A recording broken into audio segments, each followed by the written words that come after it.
Hello, everybody. Pastor Brad here, and I am standing on the Mount of Olives. The Mount of Olives is a significant place prophetically, historically, but most important for us, it is the site where Jesus is going to return.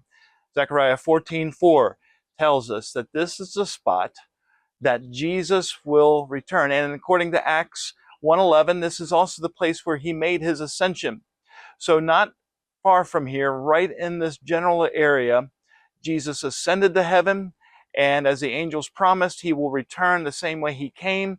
Zechariah 14:4 says that Yeshua will come down from heaven and make his return, landing right here on the Mount of Olives. And when he lands, he's going to split the mountain east and west and walk across what's behind me, known as the Kidron Valley. And if you can see, yes, over my shoulder, you can see there's double arches below what you see as the Dome of the Rock. Those double arches are the eastern gate to the temple. He will enter in through those very doors and ascend the throne of David. Could it be very soon from now? Maybe. But what we know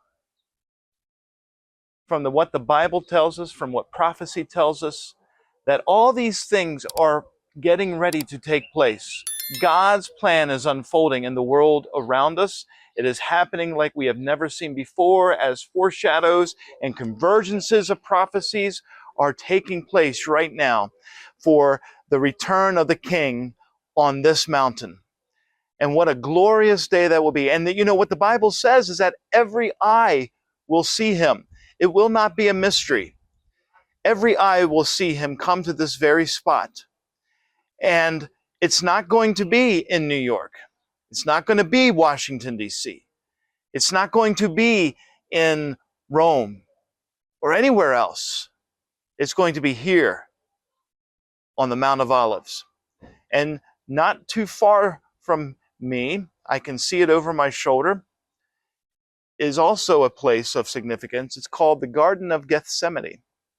And the Garden of Gethsemane is where Jesus prayed. And the Bible says that it was a place that he came often to pray for comfort, for solitude. And it was here on the night before he was crucified that he went and he prayed and he wept. Drops of blood came from his forehead. And he prayed, "Not my will, but your will be done, O Father." And it was there that he was arrested. And then if you look over this shoulder, you can see where they would have taken him, where we know is going to be the home of the high priest. So a lot of significance right here within a radius of a couple kilometers. Somewhere near here is where he was crucified. Some say it was the Church of the Holy Sepulchre. Some say it was the where the garden tomb is today. We don't know because we can't find the body. He's up there, but he's coming back. And friends, what I want you to know as I'm standing here on this very holy and significant spot is that you must be ready. It is up to you to be ready for that return. Are you?